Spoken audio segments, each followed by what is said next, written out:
கிறிஸ்துவுக்குள்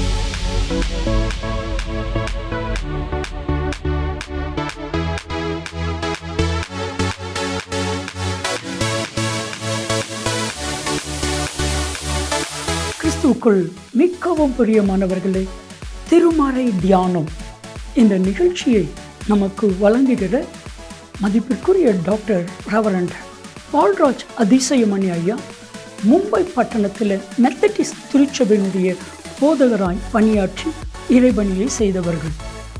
கடந்த 40 ஆண்டுகளாக இந்தியாவிலும் உலகத்தின் பல தேசங்களிலும் ஆண்டவருடைய அருள் வார்த்தையை வல்லமையாய் பிரசங்கித்து வருகிறார்கள்.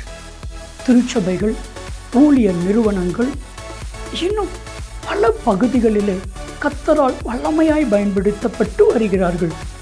முழு வேதாமத்தை குறித்தான விளக்க உரையும் ஏறத்தாழ 125 புத்தகங்களும் கர்த்தர் அவர்களை கொண்டு எழுத வைத்திருக்கிறார்.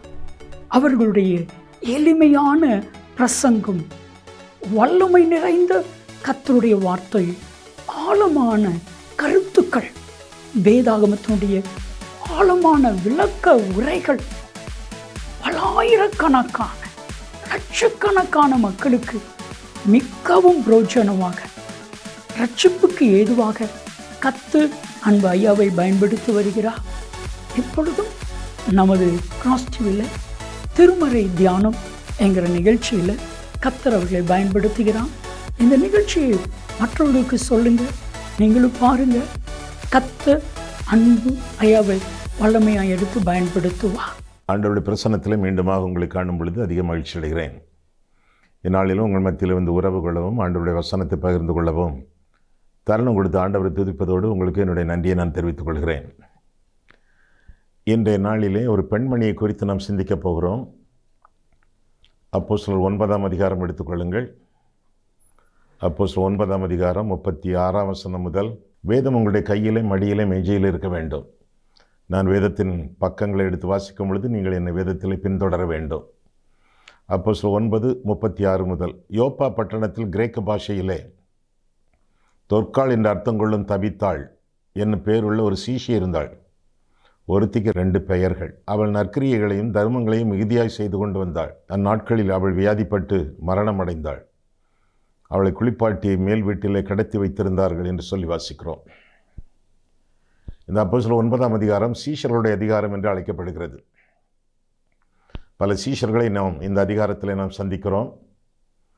முதலாவதாக 10ஆம் வசனத்தில் அனனியா என்ற ஒரு சீஷன், 2ஆவதாக 26ஆம் வசனத்திலே பல சீஷர்கள், 12 சீஷர்கள். இப்பொழுது தொற்காள் என்று அழைக்கப்படக்கூடிய ஒரு பெண்மணி, 36ஆம் வசனம் வாஸ்தவம், அதிலே அந்த சீஷி என்று பார்க்கிறோம். சீஷர்களின் அதிகாரம். தொற்காள் என்பது கிரேக்க பெயர். அவளுக்கு இன்னொரு பேர் தபித்தா, அது யூத பெயர். 2 பேர்களை தாங்கிய ஒரு பெண்மணி. வேதத்தில் 3-4 பெயர்களெல்லாம் உள்ளவர்களெல்லாம் இருக்கிறார்கள். பல பெயர்கள். பெயர் சூட்டப்படுவது சாதாரணமான காரியம். அந்த சூட்டப்படும் பெயருக்கேற்ப வாழ்வது ரொம்ப முக்கியமான காரியம். பவுல், அவனுடைய பெயரை தரித்தவன் நான். பவுல் என்றால், பால் என்றால் சின்னவன் என்ற அர்த்தம், லிட்டில் என்ற அர்த்தம். எல்லாரிலும் சின்னவனாக, எல்லாரிலும் மதிப்பில் குறைந்தவனாக வாழ வேண்டியது என்னுடைய கடமை. அந்த கடமை காத்துக்கொள்ள கர்த்தர் தம்முடைய கிருபையினால் எனக்கு உதவி செய்து கொண்டு வருகிறார்.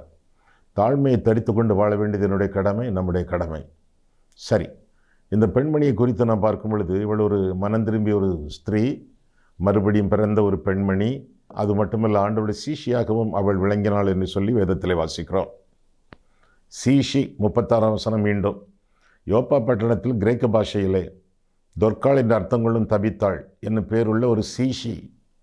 அவள் ஒரு சீஷி. சீஷன் என்று கேள்விப்பட்டிருக்கிறோம். இப்பொழுது தான் சீஷி என்ற வார்த்தைக்கு நாம் வந்திருக்கிறோம். பெண்மணி, ஒரு பெண் சீஷி என்று அவளை குறித்து பார்க்கிறோம். அந்நாட்களிலே பெண்களுக்கு மதிப்பில்லாத நாட்களிலே கூட பெயர் பெற்ற பெண்களை குறித்து வேதம் நமக்கு எழுதி வைத்திருக்கிறது. அக்காலத்தில் தீர்க்கதரிசினிகள் பெண்களாக இருந்தார்கள் என்று சொல்லி வேதம் கற்றுக் கொடுக்கிறது. மிரியாம் ஒரு தீர்க்கதரிசினி பழைய ஏற்பாட்டிலே.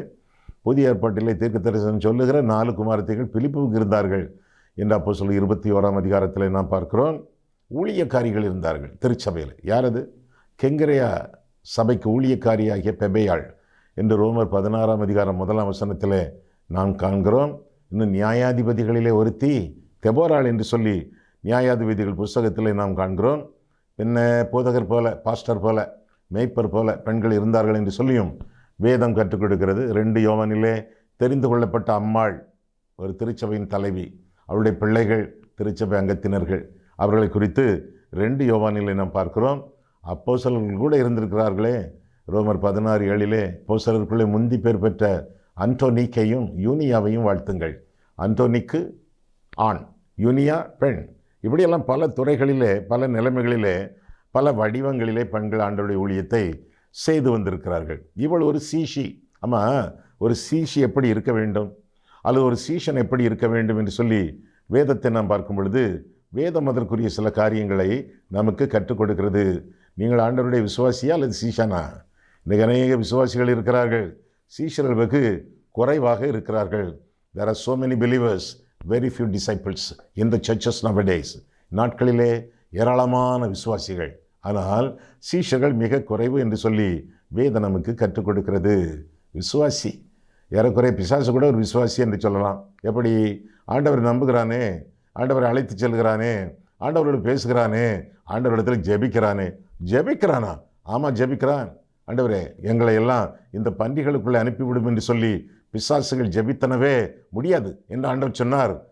முடியும் என்று சொல்லி ஆண்டவர் அவைகளை, அந்த பிசாசுகளை பன்றிகளுக்குள்ளே அனுப்பினார் என்று சொல்லி நாம் வேதத்தில் வாசிக்கிறோமே. பிசாசுகள் விசுவாசித்து நடுங்குகின்றன, நாம் நடுங்குவதில்லை, மற்றவர்களை நடுங்க வைக்கிறோம். பிசாசுகள் கீழ்ப்படுகின்றன. இங்கே போ, இவனை விடு, இவனை விட்டு போ என்று சொன்னால் உடனடியாக பிசாசுகள் கீழ்ப்படுகின்றன. நாம் கீழ்ப்படியவில்லையே. நம்மிடத்திலே பிசாசு கீழ்ப்படிதல் கூட நம்மிடத்தில் இல்லையே. பிசாசுகள் அறிக்கை செய்கின்றன, இயேசுவே உம்மை இன்னார் என்று அறிவேன், நீ தேவனுடைய பரிசுத்த, நீ உன்னதமான தேவனுடைய குமாரன் என்றெல்லாம் பிசாசுகள் அறிக்கை செய்ததாக வேதத்திலே வாசிக்கிறோமே. நாம் அறிக்கை செய்வதே இல்லையே. பக்கத்து வீட்டுக்காரர்களுக்கு நாம் நற்செய்தியை சொல்லவில்லை. அப்பப்போ பால் வந்து போடுகிறார்களே காலையிலே, பால் பாக்கெட், அவர்களிடத்தில் ஆண்டவரை பற்றி சொல்லவில்லை. நியூஸ் பேப்பர் கொண்டு வந்து போட்டுவிட்டு செல்கிறார்களே, அவர்களிடத்தில் நாம் சுவிசேஷம் சொல்லவில்லை. பக்கத்து பெஞ்சில் இருந்து படிக்கிறார்களே சக மாணவர்களிடத்தில் நாம் சொல்லவில்லை. ஒரே பஸ்ஸில் பிரயாணம் பண்ணுகிறோமே, தொடர்ந்து பக்கத்து சீட்டில் உட்கார்ந்து அவர்களிடத்தில் ஆண்டவரை பற்றி சொல்லவில்லையே. பிசாசு கூட்டத்தில் அறிக்கையிடுகிறார் என்று சொல்லி வேதத்தில் வாசிக்கிறோம். சாதாரண விசுவாசிகளாக மாத்திரமல்ல, கர்த்தருடைய சீஷர்களாக, கர்த்தருடைய சீஷிகளாக வாழ வேண்டும் என்ற உண்மையை இந்த தொர்க்காள் வாழ்க்கையிலிருந்து நாம் கண்டுகொள்கிறோம், கற்றுக்கொள்கிறோம். தொர்க்காள் என்ற வார்த்தைக்கு என்ன அர்த்தம்? பெண்மான். தபித்தாள் என்ற வார்த்தைக்கு என்ன அர்த்தம்? கிருபை மிக்கவள், கிருபை மிக்க பெண்மான் என்று சொல்லி அவளை குறித்து நாம் குறிப்பிடலாம். சரி, சீஷியாக இருந்தவள் எப்படி சீஷத்துவ வாழ்க்கையை கடைபிடித்திருப்பாள் என்று பார்ப்போமா? முதலாவதாக, சீஷன் என்ற வார்த்தைக்கு கிரேக்க மொழியிலே மத்தேட்டேஸ், அதனுடைய அர்த்தம் கற்றுக்கொள்ளுகிறவன். பீப்புள் லேர்னர், மாணவன். கற்றுக்கொள்கிறவன் சீஷன். ஆண்டவருடைய வேதத்தை படிக்க வேண்டும், வெறுமனை வாசிப்பது அல்ல. அப்படி வாசித்து விட்டு விடுகிறதல்ல. ஐயா, ஒரு நாளைக்கு 5 அதிகாரம் 10 அதிகாரம் வாசிக்கிறேன் ஐயா, போதாது. கற்றுக்கொள்ள வேண்டும். வேதத்தை திறந்து வாசித்து ஆண்டவர் என்ன சொல்லுகிறார் என்பதை நிதானித்து அறியத்தக்கதாக ஆண்டவர் சமூகத்தில் அமர்ந்திருக்க வேண்டும். தெரியாததை தெரிந்த முதிர்ந்த பழுத்த போதகர்களிடத்தில், ஊழியக்காரர்களிடத்தில் கேட்டு கற்றுக்கொள்ள வேண்டும். நல்ல ஆவிக்குரிய நூல்களை வாங்கி அவற்றை வாசித்து ஆழமான புதைபொருள் ரகசியங்களை நாம் கற்றுக்கொள்ள வேண்டும். இன்னும் தொலைக்காட்சிகளிலே, பின்னர் யூடியூபிலே பல செய்திகள் வருகின்றனவே, அவற்றையெல்லாம் பார்த்து நிறைய ஆவிக்குரிய ரகசியங்களை கற்றுக்கொள்ள வேண்டும். ஆனால் தெளிந்த புத்தி உள்ளவர்களாக இருந்து தெளிவோடு கற்றுக்கொள்ள வேண்டும். தப்பான காரியங்களும் நிறைய, வேதத்திற்கு புறம்பான காரியங்கள் நிறைய தொலைக்காட்சியில் உண்டு, யூடியூப்பில் உண்டு. எனவே பகுத்து பார்த்து படிக்க வேண்டும். இன்றைக்கு அநேகர் யூடியூப் சேனல்களை குப்பத்தொட்டிகளாக்கி கொண்டிருக்கிறார்கள். வேதனையாக இருக்கிறது, வெறுப்பாக இருக்கிறது. எனவே படிக்கும் பொழுது ஜாக்கிரதையாக, கேட்கும் பொழுது அதிஜாக்கிரதையாக இருந்து கற்றுக்கொள்ள வேண்டியது நம்முடைய கடமை. வேண்டவே வேண்டாம் என்று ஒதுக்கிவிட வேண்டாம். மீன் சாப்பிடுகிறோமே, எப்படி அப்படியே வாயில் போட்டு விழுங்கி விடுவோமா? இல்லை இல்லை இல்லை இல்லை. மீனில் உள்ள சதைகளை எடுத்து சாப்பிட்டு முள்ளுகளை தனியே வைத்து விடுவோம். அதுபோல் செய்திகளிலே சாரமான செய்திகள் உண்டு, ஆங்காங்கு சில தவறுகளும் உண்டு, தப்பிதுகளும் உண்டு. எனவே இந்த தப்பிதங்கள் நம்மால் புரிந்து கொள்ள முடியாதவை, நம்மால் ஏற்றுக்கொள்ள முடியாதவை, வேதத்திற்கு புறம்பானவைன்னு எப்படி தெரியும்? சில சமயங்களில் தெரியும், சில சமயங்களில் சந்தேகமாக இருக்கும். ஒதுக்கி விடுங்கள். மீன் முள் போல ஒதுக்கிவிட்டு தேவையானதை மட்டும் உங்களுடைய விசுவாச வாழ்க்கையிலே நீங்கள் வளர்வதற்கு தேவையானதை மட்டும் எடுத்து கற்றுக்கொள்ளுங்கள். கற்றுக்கொள்ளுகிறவன் சீஷன். இரண்டாவதாக, கர்த்தரை பின்பற்றுகிறவன் சீஷன். ஆண்டவரை பின்பற்ற வேண்டும். உலகத்தை அல்ல, யாரையோ அல்ல, அல்லது ஒரு ஹீரோவை அல்ல, ஆண்டவரை பின்பற்ற வேண்டும். ஆண்டவர் சொன்னார் மத்தேயு 16:24 ஒருவன் என்னை பின்பற்ற விரும்பினால் என்று சொல்லி ஆண்டவர் ஆரம்பிப்பதாக பார்க்கிறோம். இந்த உலகத்திலே நாம் பின்பற்ற வேண்டியது ஆண்டவராக இயேசு கிறிஸ்து. தம்மை பின்பற்ற ஆண்டவர் கேட்டுக்கொள்வதாக வேதத்திலே வாசிக்கிறோம். வருத்தப்பட்டு பரஞ்சுமக்கிறவர்களே, நீங்கள் எல்லாரும் என்னிடத்தில் வாருங்கள் என்று அழைக்கிறார். என்னிடத்தில் கற்றுக்கொள்ளுங்கள் என்று ஆண்டவர் சொல்கிறார். அவரை பின்பற்றி வாழ வேண்டியது நம்முடைய கடமை என்று சொல்லி வேதம் நமக்கு கற்றுக் கொடுக்கிறது. ஆக முதலாவதாக கற்றுக்கொள்கிறவர்கள், இரண்டாவதாக கர்த்தரை பின்பற்றுகிறவர்கள், மூன்றாவதாக கஷ்டங்களை சகிக்கிறவர்கள். ஒருவன் என்னை பின்பற்ற விரும்பினால் அவன் தன்னைத்தான் வெறுத்து தன் சிலுவையை எடுத்துக்கொண்டு அனுதினமும் என்னை பின்பற்ற கடவன். கஷ்டங்களை சகிக்கிறவன் கர்த்தருடைய சீஷன் என்று சொல்லி வேதம் நமக்கு கற்றுக் கொடுக்கிறது. சுகபோகமான வாழ்க்கையை, செழுமையான வாழ்க்கையை வேதம் நமக்கு போதிக்கவில்லை. சிலுவையின் வாழ்க்கையை, சிலுவைக்கு எதிர்ப்பதம் என்ன? செழுமை, ப்ராஸ்பரிட்டின்னு சொல்லுவாங்களே. சிலுவையின் வாழ்க்கையை எடுத்துக்கொண்டு ஆண்டவரை பின்பற்றி வாழ வேண்டியது நம்முடைய கடமை. நீங்களெல்லாம் கோயில் மணிகள் அல்ல, நீங்களெல்லாம் கோதுமை மணிகள். கோதுமை மணியானது நிலத்தில் விழுந்து சாகாவிட்டால் தனித்திருக்கும், செத்ததே ஆகிய மிகுந்த பலனை கொடுக்கும் என்று சொல்லி வேதத்தில் வாசிக்கிறோம்.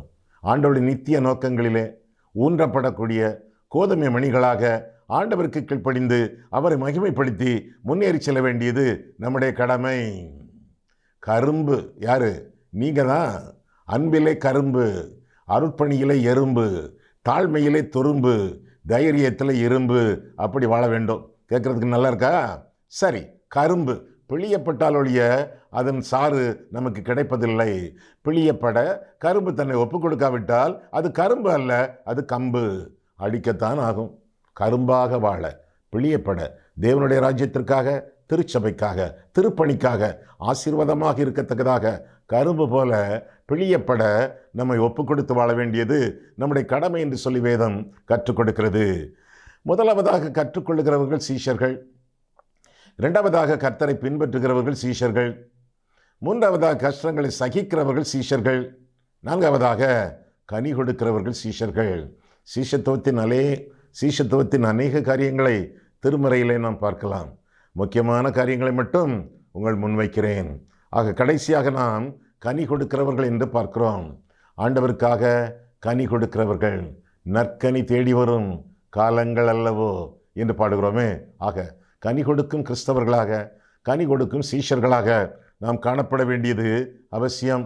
ஏராளமான கனிகள், அவற்றில் 2 கனிகள். ஒன்று ஆவியின் கனி. அது கனிகள் அல்ல, கனி, ஒரே கனி. ஆரஞ்சு பழம் போல அதில் உள்ள பல்வேறு சுளைகள், ஆவிக்குரிய வாழ்க்கையின் பல்வேறு சுவை தரும் அம்சங்கள். அன்பு, சந்தோஷம், சமாதானம், நீடிய பொறுமை, தயவு, நற்குணம், சாந்தம், விசுவாசம், இச்சையடக்கம். ஆவியின் கனி. இரண்டாவதாக அருட்பணியின் கனி, அதாவது ஊழியத்தின் கனி. முதலாவதாக ஜீவியத்தின் கனி, அடுத்ததாக ஊழியத்தின் கனி. இருக்கும் இடத்திலிருந்து எழும்பி பிரகாசிக்க ஆண்டவர் நம்மை அழைக்கிறார். நீங்கள் போய் கனி கொடுக்கும்படி உங்களை ஏற்படுத்தினேன் என்று சொல்லி ஆண்டவர் நமக்கு அறிவிக்கிறார். யோவான் 15:16 இருந்த இடத்திலிருந்து எழும்பி போய் ஆத்துமாக்களை சந்தித்தவர்களை ஆதாயம் பண்ணத்தக்கதான ஊழியத்தை ஆண்டவர் நமக்கு கொடுக்கிறார். எனவே இந்த உலகத்தில் வாழக்கூடிய குறைந்தபட்ச வாழ்க்கையிலே ஆண்டவருக்காக வாழ்ந்து முன்னேறி செல்ல வேண்டியது நம்முடைய கடமை. மிஷினரியார், மிஷினரி, ஐய மிஷினரியா, எஃப்எம்பிபி மிஷினரியா, விஸ்வவாணி மிஷினரியா, எந்த மிஷினரி? அதெல்லாம் இரண்டாம் தரமாக காணப்படக்கூடியது. மிஷனரிகள் தான் ஆண்டவருக்காக தங்களை ஒப்பு கொடுத்து தியாகத்தோடு உண்மையோடும் ஊழியங்கள் செய்து வருகிறார்கள். அதை விட முதன்மையானது, அதன் விட முக்கியமானது, நீங்கள் எந்த இருதயத்திலே இயேசு இருக்கிறாரோ அந்த ஆள் ஒரு மிஷனரி. நீங்களோ உங்கள் அந்தகாரத்திலிருந்து தம்முடைய ஆச்சரியமான ஒளியினிடத்திற்கு வரவழைத்தவருடைய புண்ணியங்களை அறிவிக்கும்படி தெரிந்து கொள்ளப்பட்ட சந்ததி. யாரெல்லாம் இயேசுவை இரட்சகராக ஏற்றுக்கொண்டார்களோ அவர்கள் ஆண்டவருடைய புண்ணியங்கள்னா சுவிசேஷம், சத்தியம் அறிவிக்க கடமைப்பட்டவர்கள், ஆண்டவருடைய ஊழியக்காரர்கள், மிஷனரிமார்கள், அனுப்பப்பட்டவர்கள். ஆண்டவருடைய புண்ணியங்களை அறிவிக்கும்படி தெரிந்து கொள்ளப்பட்டது சந்ததி என்று சொல்லி வேதத்திலே வாசிக்கிறோம். இருதயத்திலே இயேசு இருந்தால் அந்த ஆள் ஒரு மிஷனரி, இருதயத்திலே இயேசு இல்லை என்றால் அந்த ஆள் ஒரு மிஷனரி பணித்தளம். மிஷனரி பணித்தளம் உடனே பீகார், ஒரிசா, ராஜஸ்தான் இப்படியெல்லாம் யோசித்து கொண்டிருக்கிறோம். அதுவும் செகண்டரி. போகணும். கர்த்தர் சமீபத்தில் இருக்கிறவர்களுக்கு மாத்திரமல்ல, தூரத்தில் இருக்கிறவர்களுக்கும் தேவன் புறப்பட்டு செல்ல வேண்டும். ஆண்டவருடைய கட்டளை, நீங்கள் புறப்பட்டு சென்று சகல ஜாதிகளையும் சீஷராக்குங்கள் என்று ஆண்டவர் சொன்னாரு. மத்திய கடைசி வசனங்கள். ஆனாலும் இருக்கும் இடத்திலே எத்தனையோ இருதயங்கள் மிஷனரி பணித்தளங்களாக காணப்படுகிறார்கள். யாரவங்க? எந்த இருதயத்திலே இயேசு இல்லையோ அந்த ஆள் ஒரு மிஷனரி பணித்தளம். வாழைப்பழம் இருக்கிறாங்களே அந்த கூடைக்காரி, அந்த அம்மா, அவங்களுக்கு ஆண்டவரை பற்றி சொல்ல வேண்டும். தினமும் லெட்டர் கொண்டு வராங்களே போஸ்ட்மேன், அந்த ஆள் இருதயத்தில் இயேசு இல்லை என்றால் அவர் ஒரு மிஷனரி பணித்தளம். அவருக்கு ஆண்டவரை பற்றி சொல்ல வேண்டும். இருதயத்திலே இயேசு இல்லை என்றால் சும்மா புறஜாதி, புறமதஸ்தவர் என்று சொல்லாமல் அவர் ஒரு மிஷனரி பணித்தளம் என்று சொல்லி அவரை ஆண்டவருக்குள்ளாக வழிநடத்த வேண்டியது நம்முடைய கடமை. மீண்டும், இருதயத்தில் இயேசு இருந்தால் மிஷனரி, இருதயத்தில் இயேசு இல்லை என்றால் மிஷனரி பணித்தளம். இதை மனதில் வைத்துக்கொண்டு விசுவாச வாழ்க்கை வாழும் பொழுது, கிறிஸ்தவ ஜீவியம் செய்யும் பொழுது எத்தனை ஆனந்தம், எத்தனை ஆச்சரியம். இன்னும் இந்த பெண்மணியை குறித்து பார்க்கும் பொழுது, முதலாவதாக இவள் சீஷி, ஆண்டவருடைய சீஷி. இரண்டாவதாக இவளை குறித்து பார்க்கும் பொழுது அருமையான சாட்சி, அருமையான சாட்சி. மற்றவங்க சொன்னாங்க, ஒருவேளை நம்ம சொல்லலாம் நம்முடைய சாட்சியை குறித்து மணிக்கணக்காக சொல்லலாம், மார்பிலை வேதத்தை அணைத்து கொண்டே சொல்லலாம், சாட்சி என்று சொல்லி 2-3 பாட்டும் பாடலாம். சாட்சி சொல்லுவதை விட சாட்சி பெறுவது முக்கியம். மற்றவங்க நம்மை குறித்து சாட்சி சொல்ல வேண்டும், அதாவது சாட்சி பெற வேண்டும், அதாவது சாட்சியாய் வாழ வேண்டும். எப்படி? இந்த பெண்மணியை குறித்து பாருங்கள். அப்போஸ்தலர் 9 பார்க்கும் பொழுது 38ஆம் வசனம் முதல், யோப்பா பட்டணம் லித்தா ஊருக்கு சமீபமானபடியினாலே பேதுரு அவ்விடத்தில் இருக்கிறான் என்று சீஷர்கள் கேள்விப்பட்டு தாமதமில்லாமல் தங்களிடத்தில் வர வேண்டும் என்று சொல்லும்படி 2 மனுஷரை அவனிடத்திற்கு அனுப்பினார்கள். ஏற்கனவே தொற்கால் செத்து போனால, குளிப்பாட்டி மேல் ரூம்ல வச்சாச்ச, திரும்ப இதற்கு அவனை அனுப்பணும். ஒரு விசுவாசத்தோடு அனுப்பினார்கள். அந்த ஆள் வந்தா ஏதாவது கர்த்தருடைய நாமத்தின் மகிமைக்காக நடக்கும் என்ற நம்பிக்கையோடு விசுவாசத்தோடு அனுப்பினார்கள். 39, பேதுரு எழுந்து அவர்களுடனே கூட போனான். அவன் போய் சேர்ந்த பொழுது அவர்கள் அவனை மேல் வீட்டுக்கு அழைத்து கொண்டு போனார்கள். அப்பொழுது விதவைகள் எல்லாரும் அழுது தொற்காள் தங்களுடனே கூட இருக்கையில் செய்திருந்த அங்கிகளையும் வஸ்திரங்களையும் காண்பித்து அவனை சூழ்ந்து நின்றார்கள். இருக்கும் நாட்களிலே சோம்பேறியாக வாழாமல் சாட்சியாக வாழ்ந்தாள், உழைத்தாள். சோம்பேறியாக அல்ல, சுறுசுறுப்பாக இருந்தாள், வேலை செய்தாள், வியாபாரம் பண்ணினாள், மற்றவர்களால் சாட்சி பெற்றாள் என்று சொல்லி வேதம் கற்றுக் கொடுக்கிறது. 40ஆம் வசனம், பேதுரு எல்லாரையும் வெளியே போகச் சொல்லி முழங்கால் படியிட்டு ஜெபம் பண்ணி பிரேதத்தின் புறமாய் திரும்பி தபித்தாளே எழுந்திரு என்றான். அப்பொழுது அவள் தன் கண்களை திறந்து பேதுருவை பார்த்து உட்கார்ந்தாள் என்று சொல்லி வேதத்திலே வாசிக்கிறோம். பெண்கள் எல்லோரும் அவருடைய அன்பை குறித்து, ஆச்சரியமான வாழ்க்கையை குறித்து, விசுவாச ஜீவியத்தை குறித்து போயிட்டாளே என்று சொல்லி அழுதார்கள் என்று சொல்லி வேதம் சொல்கிறது. அவள் செய்த எல்லா கைவேலைகளையும் பேதுருவுக்கு அவர்கள் காட்டினார்கள் என்று சொல்லியும் வேதத்தில் நாம் வாசிக்கிறோம். காட்டினார்கள், அவளை குறித்து மகிழ்ந்தார்கள் என்றெல்லாம் அவளை குறித்து இந்த பகுதியில் நாம் வாசிக்கிறோம். சாட்சி பெற்றவள், எப்படியெல்லாம் அவள் வாழ்ந்தாள் என்பதை குறித்து அவர்கள் சாட்சி சொன்னார்கள். நாம் சாட்சி பெறுகிறோமா? பல நிலைமைகளிலே, பல முறைகளிலே, பல காரணிகள் மூலமாக நாம் சாட்சிகள் பெற வேண்டும் என்று சொல்லி வேதத்திலே வாசிக்கிறோம். சத்தியத்தால் சாட்சி பெற வேண்டும். சத்தியத்தால்னா வேதத்தால். வேதம் நமக்கு சாட்சி பகர வேண்டும். எப்படி? அவருடைய நாமத்தின் மேல் விசுவாசம் உள்ளவர்களாய் அவரை ஏற்றுக்கொண்டவர்கள் எத்தனை பேர்களோ அத்தனை பேர்களும் தேவனுடைய பிள்ளைகளாகும்படி அவர்களுக்கு அதிகாரம் கொடுத்தார். அதிகாரம்னா நற்சான்றிதழ் அப்படின்னு அர்த்தம். எக்ஸூசியா, நற்சான்றிதழ், நற்சாட்சி பெற்றாள் என்று சொல்லி வேதத்திலே வாசிக்கிறோம்.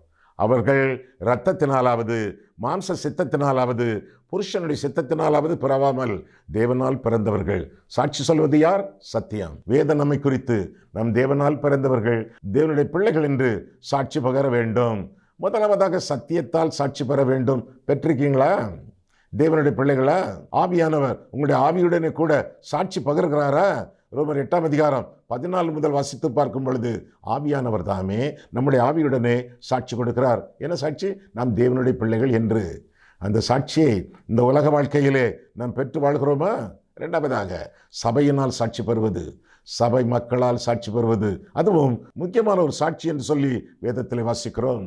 காயு என்பவன் சபையால் சாட்சி பெற்றான் என்று சொல்லி 3 யோவானில் வாசிக்கிறோமே. திரும்ப அந்திப்பா சாட்சி பெற்றவன் என்று சொல்லி வெளிப்படுத்தல் விசேஷம் 2ஆம் அதிகாரம் 3ஆம் வசனத்திலிருந்து வாசிக்கிறோமே. மற்றவர்களால், அதுவும் சபையினரால் சாட்சி பெறக்கூடிய சாட்சி. மூன்றாவதாக சமூகத்தால் சாட்சி பெறுவது, மற்றவங்களால், எந்த மதத்தை சேர்ந்தவர்களாக இருந்தாலும் அவர்கள் மூலமாக சாட்சியை பெற்றுக்கொள்வது. முதலாவதாக சத்தியத்தால், இரண்டாவதாக சபையால், மூன்றாவதாக சமூகத்தால், மற்றவங்களால் சாட்சி பெற வேண்டும். தானியேல் அப்படி சாட்சி பெற்றவன், யோசேப்பு அப்படி சாட்சி பெற்றவன், திமெத்ரி அப்படி சாட்சி பெற்றவன் என்றெல்லாம் வேதம் நமக்கு கற்றுக் கொடுக்கிறது. மற்றவங்களால், புற மதஸ்தவர்களால் இவன் தேவர்களுடைய ஆவியை பெற்றவன். பார்வோன் சொன்னானே யோசேப்பை பார்த்து, மற்றவங்களால், ஆண்டவரை மெய்யான தெய்வத்தை அறியாதவர்களால் சாட்சி பெற்று வாழ வேண்டியது அதுவும் நம்முடைய கடமை என்று சொல்லி வேதம் நமக்கு கற்றுக் கொடுக்கிறது. சத்தியத்தால் சாட்சி பெறுகிறவர்கள், சபையால் சாட்சி பெறுகிறவர்கள், சமூகத்தால் சாட்சி பெறுகிறவர்கள். சத்துருக்களால் சாட்சி பெற முடியுமா? சத்துருக்களாலும் சாட்சி பெற்றிருக்கிறார்களே, சத்துருக்களாலும் சாட்சி பெற்றிருக்கிறார்களே. தாவீதுக்கு ஜென்ம சத்துரு சவுல் என்று சொல்லி பழைய ஏற்பாட்டிலே பார்க்கிறோம். அந்த சத்துருவால் தாவீது சாட்சி பெற்றானே, நீதிமான், நீ மென்மேலும் உயர்வாய் என்று சொல்லி சாட்சி பெற்றானே தாவீது. சத்துரு சவுலால் சாட்சி பெற்றவன் என்று சொல்லி வேதம் நமக்கு கற்றுக் கொடுக்கிறதே. பிலாத்து சாட்சி சொன்னானே ஆண்டவரை பற்றி 5 தடவை, இவனிடத்திலே நான் ஒரு குற்றமும் காணேன். பிலாத்துவின் மனைவி சாட்சி சொன்னாலே அவர் நீதிமான் என்று சொல்வதாக வேதத்திலே வாசிக்கிறோமே. 100க்கு அதிபதி சாட்சி சொன்னானே, மெய்யாகவே இந்த மனுஷன் நீதிபரனாயிருந்தான். யூதாஸ் காரியோத்து காட்டி கொடுத்தவன் சாட்சி கொடுத்தானே, எப்படி சொன்னான்? குற்றமில்லாத இரத்தம், இயேசுவின் இரத்தம் குற்றமில்லாத இரத்தம். குற்றமில்லாத இரத்தத்தை காட்டி கொடுத்ததினால் பாவ செய்தேனே என்று சொல்லி அறிக்கையிடுவதாக வேதத்தில் வாசிக்கிறோமே. பிசாசு சாட்சி கொடுத்தானே ஆண்டவரை பற்றி, நீர் உன்னதமான தேவனுடைய குமாரன், நீர் தேவனுடைய பரிசுத்தர். மற்றவர்களால் சாட்சி பெற்று வாழ வேண்டியது நம்முடைய கடமை என்று சொல்லி வேதம் நமக்கு கற்றுக் கொடுக்கிறது. அடுத்தவர்களால் சாட்சி பெற்ற மனுஷி இந்த தபித்தாள், தொற்காள் என்று அவளை குறித்து நம் வேதத்தில் வாசிக்கிறோம். நாமும் சாட்சி வரும் மக்களாக இந்த உலகத்தில் ஜீவிக்க வேண்டியது நம்முடைய கடமை என்று சொல்லி வேதம் நமக்கு தெளிவாக கற்றுக் கொடுக்கிறது. ஆக முதலாவதாக இவள் ஆண்டவருடைய சீஷி, இரண்டாவதாக இவள் ஆண்டவருடைய சாட்சி என்று அவளை குறித்து பார்க்கிறோம். மூன்றாவதாக அவளை குறித்து நாம் பார்க்கும் பொழுது அவளுடைய சஞ்சலம், அவள் பெற்ற சஞ்சலம் என்ன? அவள் மரித்து போனாள் என்று சொல்லி வேதத்தில் வாசிக்கிறோம். வியாதிப்பட்டு மரித்தாள் என்று வேதம் நமக்கு அறிவிக்கிறது. எங்கே? 37 பாருங்கள், 37. அந்நாட்களில் அவள் யாரு? தொற்காள் வியாதிப்பட்டு மரணம் அடைந்தாள். ஐயா, வியாதிப்பட்டிருந்தாள், சுகம் கிடைத்திருக்காதா? அவள் சீஷி ஆயிற்றே. கர்த்தர் இரக்கமும் உருக்கமும் நீடிய சாந்தமும் மிகுந்த கிருபையும் உள்ளவராயிற்றே. ஏன் அவளுடைய வியாதிக்கு சுகம் கிடைக்கவில்லை? ஆமா, சீஷிகள் இவங்களுக்கெல்லாம், தேவன் நேசிக்கக்கூடிய மக்களுக்கெல்லாம் வியாதி வருமா? ஐயா, வரும் என்று சொல்லி வேதத்தில் வாசிக்கிறோம்.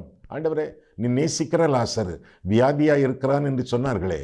யோவான் 11ஆம் அதிகாரம் 4ஆம் வசனத்திலே, நேசிக்கிற லாசரு, ஆண்டவரால் அன்பு கூறப்பட்ட லாசரு வியாதியாய் இருந்தான்.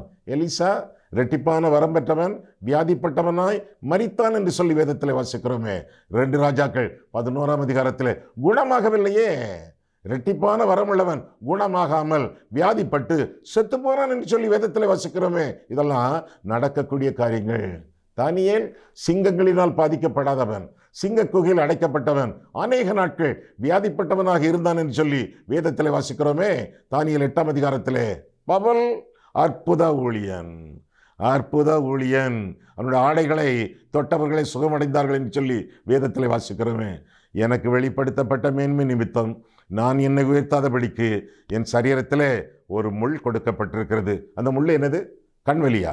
காக்காவலியா? ஆஹா, நீங்களே சும்மா கற்பனை பண்ணி கொள்ளாதிருங்கள். மற்றவங்க சொன்னாங்க, எழுதி வச்சிருக்காங்க என்பதை படித்து உங்கள் இஷ்டப்படி புலம்பாதிருங்கள். அது என்னது, அந்த முள் என்னது என்று சொல்லி வரக்கூடிய வசனங்களிலே நாம் பார்க்கிறோமே. 2 கொரிந்தியர் 12ஆம் அதிகாரத்தில், எனக்கு வெளிப்படுத்தப்பட்ட மேன்மை நிமித்தம் நான் என்னை உயர்த்தாதபடிக்கு என் சரீரத்தில் ஒரு முள் கொடுக்கப்பட்டிருக்கிறது. அது என்னை குட்டுகிற சாத்தானுடைய தூதனாயிருக்கிறது. முள் என்னது?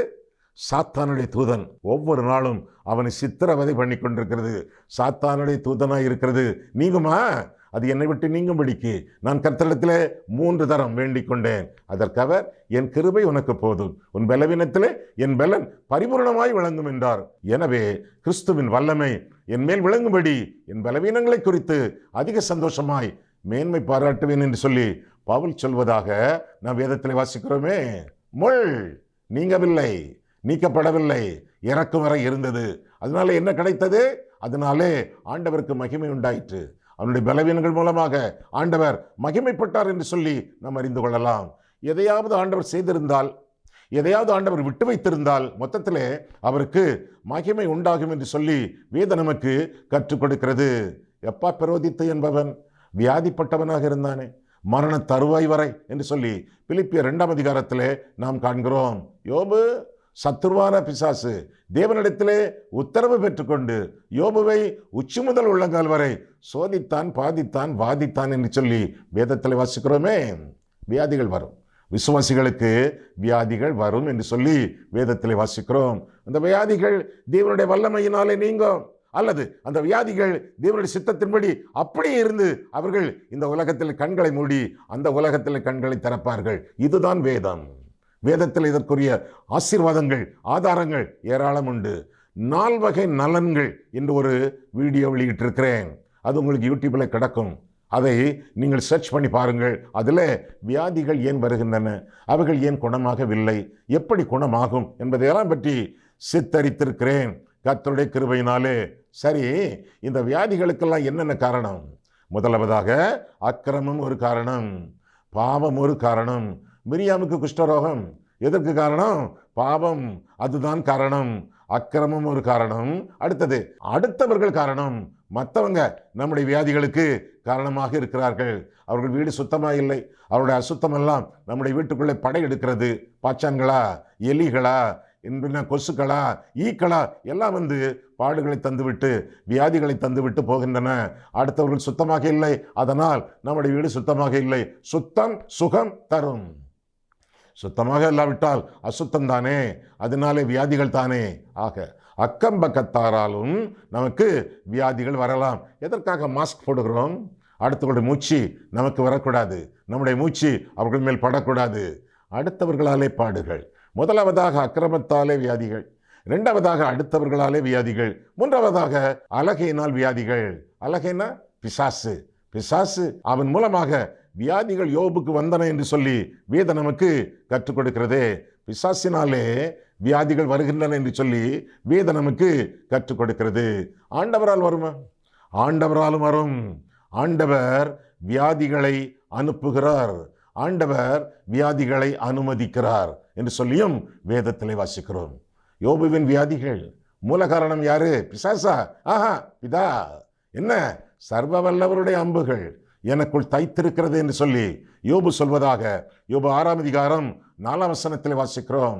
தேவனுடைய கையிலிருந்து வரக்கூடியது ஒன்று சிலுவை, அடுத்தது சிட்சை. ஒருவன் என்னை பின்பற்ற விரும்பினால் சிலுவை. தகப்பன் தன் பிள்ளைகளிடத்தில் அன்பு கூறுவது போல கர்த்தரும் யாரிடத்தில் பிரியமா இருக்கிறாரோ அவனை சிட்சிக்கிறார் என்று சொல்லி வேதத்தில் நாம் வாசிக்கிறோம். துணிகரமாக கர்த்தருடைய பந்தியில கலந்து கொள்வது வியாதிகளை கொண்டு வரும் என்று சொல்லி 1 கொரிந்தியர் 11ஆம் அதிகாரத்திலே நாம் பார்க்கிறோம். ஏற்கனவே சொன்னேன், இயேசு நேசிக்கக்கூடிய லாசருவுக்கு வியாதி வந்தது என்று சொல்லி நாம் வேதத்தில் வாசிக்கிறோம். ஆக 4 காரணங்கள், முக்கியமான காரணங்கள். 40 காரணங்கள் இருக்கலாம். முதலாவதாக அக்கிரமம் ஒரு காரணம், இரண்டாவதாக அடுத்தவர்கள் ஒரு காரணம், மூன்றாவதாக அழகே ஒரு காரணம், நான்காவதாக ஆண்டவரும் ஒரு காரணம். இந்த வியாதிகள் நீங்கள் என்ன செய்ய? யாக்கோபு 5ஆம் அதிகாரம் படியுங்கள். யாக்கோபு 5ஆம் அதிகாரத்திலே கடைசி வசனங்களை பார்க்கும் பொழுது, மனம் திரும்புங்கள், மன்றாடுங்கள், மற்றவர்களை மன்னியுங்கள், இப்படியெல்லாம் பல காரியங்கள் இங்கே சொல்லப்பட்டிருக்கின்றன. வியாதிகளிலிருந்து தப்பி வாழ பல காரணிகளை வேதம் யாக்கோபு 5ஆம் அதிகாரத்திலே கற்பிப்பதாக நாம் வேதத்திலே வாசிக்கிறோம். இன்னொரு காரியத்தை நாம் பார்த்து விடுவோமே. இந்த தொர்க்காள் என்பவள் முதலாவதாக ஆண்டவருடைய சீஷி என்று பார்க்கிறோம், இரண்டாவதாக ஆண்டவருடைய சாட்சி என்று பார்க்கிறோம், மூன்றாவதாக நாம் பார்க்கும் பொழுது அவளுடைய சஞ்சலம் என்று பார்க்கிறோம், நான்காவதாக அவளை சுற்றி நிற்கக்கூடியவர்களுக்கு சந்தோஷம் என்றும் பார்க்கிறோம். எப்படி? கடைசி வசனங்களை நாம் பார்ப்போம். அப்போஸ்தலர் 9:40 முதல், பேதுரு எல்லாரையும் வெளியே போகச் செய்து முழங்கால் படியிட்டு ஜெபம் பண்ணி பிரேதத்தின் புறமாய் திரும்பி, தபித்தாளை எழுந்திரு என்றான். அப்பொழுது அவள் தன் கண்களை திறந்து பேதுருவை பார்த்து உட்கார்ந்தாள். அவன் அவளுக்கு கை கொடுத்து அவளை எழுந்திருக்க பண்ணி பரிசுத்தவான்களையும் விதவைகளையும் அழைத்து அவளை உயிருள்ளவளாக அவர்களுக்கு முன் நிறுத்தினான் என்று பார்க்கிறோம். இது யோப்பா பட்டணம் எங்கும் தெரிய வந்தது. அப்பொழுது அநேகர் கர்த்தரிடத்தில் விசுவாசம் உள்ளவர்களானார்கள் என்று சொல்லி வேதம் நமக்கு கற்பிக்கிறது. உயிரோடு எழுந்திருக்க பெற்றாள், அவளுடைய துக்கம் சந்தோஷமாக மாறியது என்று சொல்லி வேதத்தில் நான் வாசிக்கிறோம். ஒன்று சந்தோஷம், அடுத்தது அநேகருடைய விசுவாசம். அநேகருக்கு சந்தோஷம், அநேகருடைய விசுவாசம் வளரத்தக்கதாக இந்த சம்பவம் அடிகொலியது என்று சொன்னால் அந்த கூற்று மிகையாகாது. பெரிய அற்புதத்தை தபித்தாள் கண்டுகொண்டதாக, பெரிய அற்புதத்தை மற்றவர்கள் கண்டுகொண்டதாக வேதத்திலே வாசிக்கிறோம். அதனாலே பேரளவு விசுவாசம் பெருகியது, பேரளவு சந்தோஷம் பெருகியது என்று சொல்லி வேதத்திலே வாசிக்கிறோம். நம்முடைய வாழ்க்கையிலே கூட இந்த தபித்தாளை பின்பற்றுவதற்கு சில காரணங்கள் உண்டு. ஒன்று, அவள் சீஷி, நாமும் சீஷர்களாக வாழ வேண்டியது நம்முடைய கடமை. அவள் சாட்சி பெற்றவள், மற்றவர்களிடத்திலே சாட்சி பெறத்தக்கதாக நாம் வாழ வேண்டும். அவளுடைய சஞ்சலம் எல்லாருக்கும் பொதுவானது. பூமியிலே போராட மனுஷருக்கு குறிக்கப்பட்ட காலம் உண்டு. அவளுடைய சந்தோஷம், நாமும் சந்தோஷமாக கர்த்தருக்குள்ளான சந்தோஷத்தோடு வாழவும், நம்முடைய விசுவாசத்திலே நாம் வழிநடத்தப்படவும், விருத்தி அடையவும் ஆண்டவர் நமக்கு உதவி செய்வாராக. கண்களை மூடுவோம், கர்த்தரை பார்ப்போம். அன்புள்ள ஆண்டவரே, உம்முடைய வசனங்களை ஆராயவும், எங்கள் வாழ்க்கையை ஆராயவும் உம்முடைய சந்நிதியிலே எங்களை வழிநடத்தினீர். அதற்காக நன்றி செலுத்துகிறோம் சுவாமி. தபித்தாளிடமிருந்து சில காரியங்களை நாங்கள் கற்றுக்கொள்ள ஆண்டவர் எங்களுக்கு கிருபை கொடுத்தீர். அதற்காக நன்றி செலுத்துகிறோம் சுவாமி. நாங்கள் ஆண்டவரை வெறுமனே நான் ஒரு விசுவாசி என்று சொல்லிக் கொண்டிருக்காமல் சீஷர்களாக வாழத்தக்கதாக ஆண்டவர் நீர் எங்களை வழிநடத்த வேண்டுமா நாங்கள் பிரார்த்திக்கிறோம். எங்களுடைய சாட்சியே ஒரு நாளும் சொல்லிக் கொண்டிருக்காமல் மற்றவர்களுடைய சாட்சியை, மற்றவர்கள் எங்களை குறித்து சொல்லக்கூடிய சாட்சியை பெற்று ஆண்டவருக்கு மகிமையாக நாங்கள் முன்னேறி செல்ல கிருபை செய்யும். எங்களுடைய சஞ்சலங்கள் எல்லாம் சந்தோஷமாக மாறுமே. உம்மை பின்பற்றி உம்மை இரட்சகராக ஏற்றுக்கொள்ளும் பொழுது எங்களுக்கு ஒரு குறைவும் இருக்காதே கர்த்தாவே. எனவே உம்மை எங்களுடைய இருதயத்திலே சொந்த இரட்சகராக ஏற்றுக்கொண்டு, ஆண்டவராக ஏற்றுக்கொண்டு உமக்காக எங்களுடைய வாழ்க்கை வாழ அர்ப்பணிக்கிறோம். இயேசு கிறிஸ்துவின் நாமத்தில் ஜெபிக்கிறோம் பிதாவே, ஆமென்.